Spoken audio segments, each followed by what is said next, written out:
এই দেখো বন্ধুরা, আজকে আমার রান্নাঘরে দুটো ঝোলের রেসিপি হবে। তাই ঝোল দুটো কী দেখো, এই চারা মাছটা, এই রুই চারা দিয়ে ঝোল কিন্তু খুব ভালো হয়। তাই এই রুই চারার ঝোল করব। একটা করব লাউ দিয়ে, লম্বা লম্বা করে লাউ আর আলু কেটে নিয়েছি। লাউ দিয়ে আলু দিয়ে রুই চারার ঝোল হবে। আর বেগুন দিয়ে, টমেটো দিয়ে, ফুলকপি দিয়ে, আলু দিয়ে, বড়ি দিয়ে হবে একটা ঝোল। চলো, ফুলকপি আলু ভাপিয়ে নিয়েছি, এদিকে কড়া বসিয়ে দিয়েছি, মাছ ভাজবো। একে একে মাছটা কড়াই ছেড়ে দিই। ওদিকে মাছ ভাজা হচ্ছে, এদিকে কড়াইটাকে ফুলকপি আলু ঢেলে নিয়েছি। কড়াই তেল দিয়ে ফুলকপি আলু ভাজবো। আর ততক্ষণে আদাটা পেস্ট করে নিয়েছি, আদা পেস্ট করছি। তো কড়াই তেল দিয়ে দিয়েছি। এবার আমি এখানে বড়িটা আগে ভেজে নেবো। এটা ফুলকপি আলুতে দেওয়ার জন্য একটু বড়ি ভেজে নিচ্ছি। বড়িটা ভাজা হয়ে গেল লাল লাল করে। এবার আমি আলু ফুলকপিতে ভাজবো।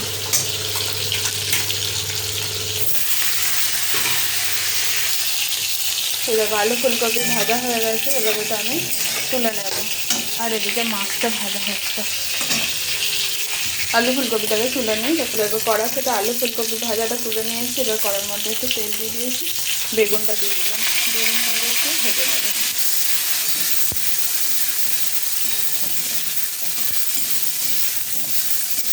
বেগুনটা ভেজে নিই। এদিকে মাছটা হয়ে গেছে, মাছটা তুলে আরও মাছ ছেড়ে দিই। এই চারা মাছটার ঝোল খেতে কিন্তু আমার খুব ভালো লাগে। যে কোনো ঝোল এই চারা মাছটা খুব ভালো হয়। এই সাইজের চারা মাছটা, এই চারা মাছটা বলতে এই সাইজের চারা মাছটা।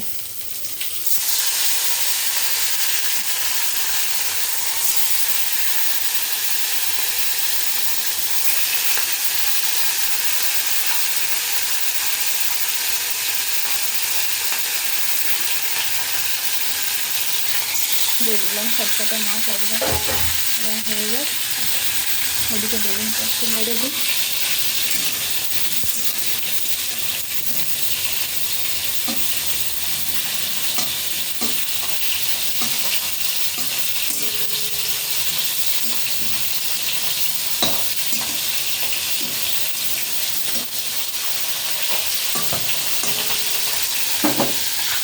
মাছটা ভাজা হোক। দেখো বেগুনটাও হালকা ভাজা হয়ে গেছে। এবার আমি তুলে নিচ্ছি। তুলে নিয়ে কড়াই তেল দেবো ফুলকপিটা মশলা কষানোর জন্য। দেখো ফুলকপিটা তুলে নিয়েছি, তেল দিয়ে দিয়েছি। দিয়ে দিলাম একটু তেজপাতা, দিয়ে দিলাম পাঁচফোড়ন, দিয়ে দিলাম কাঁচা লঙ্কা।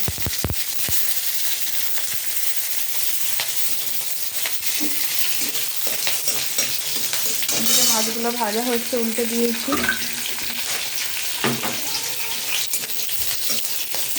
এটা একটু ভাজা ভাজা হয়ে যাক, একটু গন্ধটা ছাড়বে। তারপরে দিয়ে দেবো আদা বাটাটা।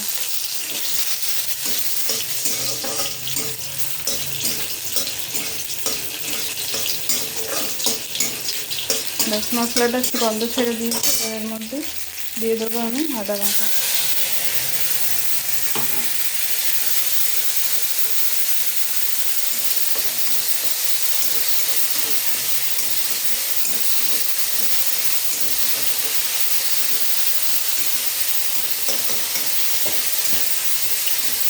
আদাটাকে একটু কষিয়ে নিলাম আগে।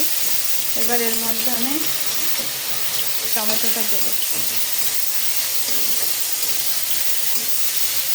এবার এর মধ্যে আমি কেটে দিয়ে টমেটোটা দিয়ে দেবো। এবার এর মধ্যে আমি নুন হলুদ দিয়ে দেবো। হলো। এবার এই দেখো টমেটোর মধ্যে একটু জল দিয়ে দিয়েছিলাম যাতে মশলাটা না পুড়ে যায়। এবার এর মধ্যে আমি গুঁড়ো মশলাগুলো গুঁড়ো মশলার মধ্যে আগে দেবো পরিমাণ মতো নুন, পরিমাণ মতো হলুদ,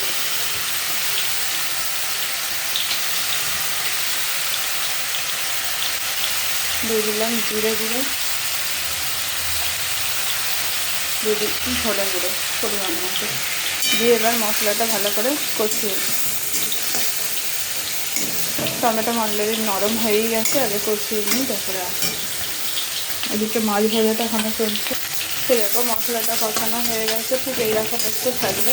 তখন আমি দিয়ে দেবো এই ফুলকপি আলু বেগুন যে ভেজে রেখেছি। বড়িটা দেওয়া হয়ে গেল এর মধ্যে, দিয়ে এবার একটু আমি মশলাটা কষিয়ে নেব। মশলাটা ফুলকপি সবজির সাথে মাখিয়ে নেবো ভালো করে।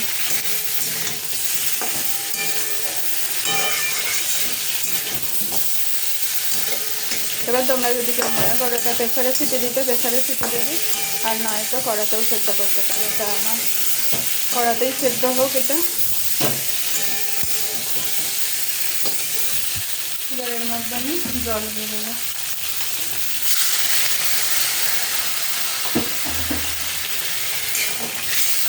এদিকে মাছটাও ভাজা হয়ে গেছে, ওটা সেদ্ধ হলে তবে মাছটা দিয়ে ফুটিয়ে নেবে।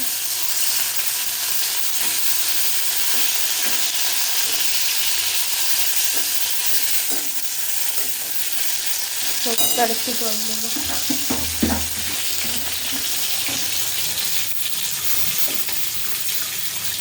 কড়াই জল পড়ছে না, অন্য জায়গায় পড়ে যাচ্ছে, কী অবস্থা।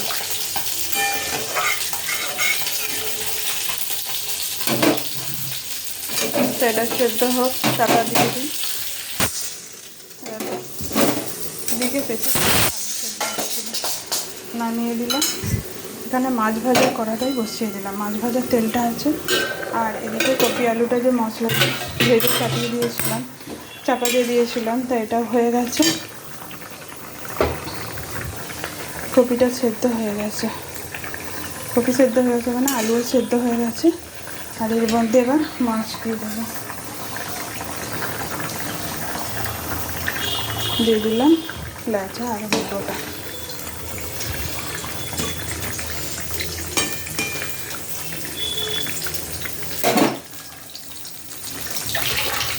এটা ফুটে গেলেই হয়ে যাবে মাছের ঝোল, ফুলকপি আর তোমার বেগুন বড়ি দিয়ে।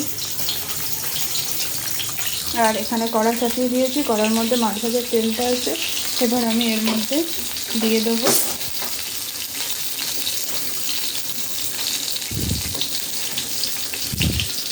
কেটে রাখা লাউ আর আলুটা। আমার ফুলকপির ঝোল কমপ্লিট হয়ে গেছে। এবার লাউ আলুটা এখানে দিয়ে দিলাম। লাউ আলুটা একটু নাড়াচাড়া করে একটু ভেজে নেব। এর মধ্যে দিয়ে দেবো নুন হলুদ, তবে পরে দেবো। আগে একটু নাড়িয়ে দিলাম। হোক, মাছের ঝোলটা আমি নাড়িয়ে নিই, তারপরে আসছি। এরপর লাউটা আর আলুটা একটু নাড়া হয়ে গেছে। এবার এর মধ্যে আমি দিয়ে দেবো নুন হলুদ, পরিমাণ মতো হলুদ দিয়ে দিলাম, নুন দিয়ে দিলাম,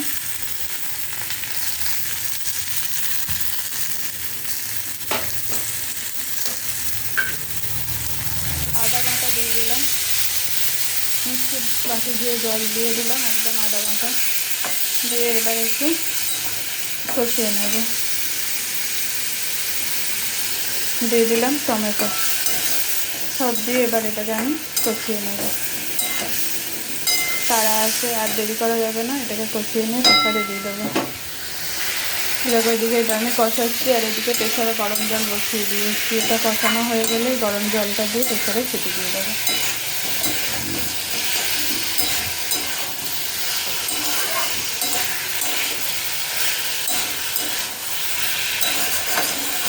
ব্যাস, আর কষাবো না।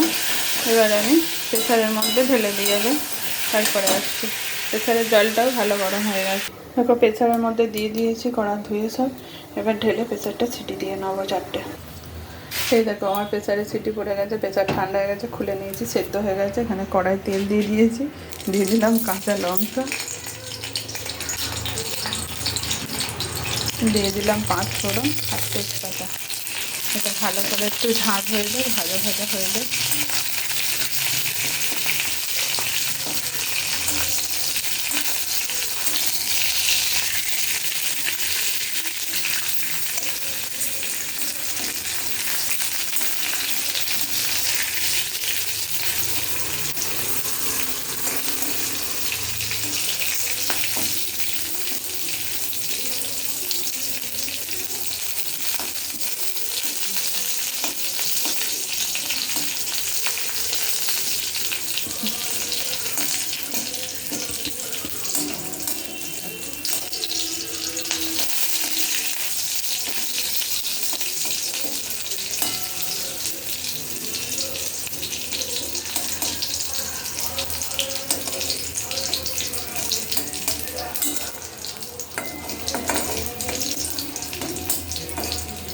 ভাজা ভাজা হয়ে গেছে।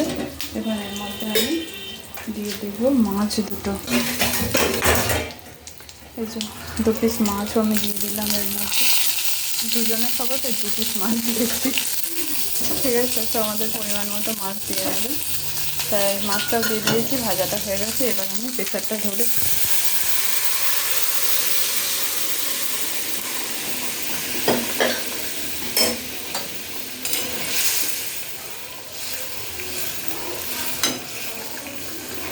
দেখো লাউ কত সুন্দরভাবে সেদ্ধ হয়ে গেছে। আসলে এটা হলো আমার বাবার বাড়ির চাষের লাউ, একদম কচি লাউ ছিল। লাউটা আমি 3 দিন ধরে রান্না করলাম। একদিন করেছি মাছ মাথা দিয়ে, একদিন করেছি চিংড়ি মাছ দিয়ে, আজকে করলাম রুই চারা দিয়ে। চলো এবার এর মধ্যে থেকে নুনটা দেখে নিয়েছি, ঠিকই আছে, আর নুন দিতে লাগবে না। উপর থেকে আমি দিয়ে দেবো, দেখাচ্ছি, আমার ভেজে গুঁড়ো করে রাখা আছে জিরে। এই দেখো, এই জিরে একটু দিয়ে দেবো।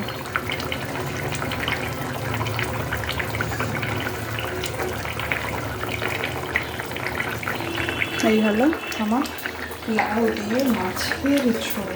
তাই যে দুটো রেসিপি দেখালাম তোমাদের সাথে, দুটো রেসিপি শেয়ার করলাম। তোমাদের কেমন লাগলো কমেন্ট বক্সে জানিয়ে যাও। বন্ধুরা শুধু দেখলে হবে, একটু কমেন্ট করো, তবে তো আমার উৎসাহ বাড়বে আরও নতুন নতুন তোমাদেরকে ভিডিও দেওয়ার জন্য। ভালো থেকো, সুস্থ থেকো। আবার তোমাদের সাথে নতুন কোনো রেসিপি নিয়ে চলে আসবো নতুন কোনো সময়। তোমরা তো সকলেই ভালো থেকো, সাবধানে থেকো। এখন এখানেই রাখি, আবার তোমাদের সাথে পরে দেখা হচ্ছে।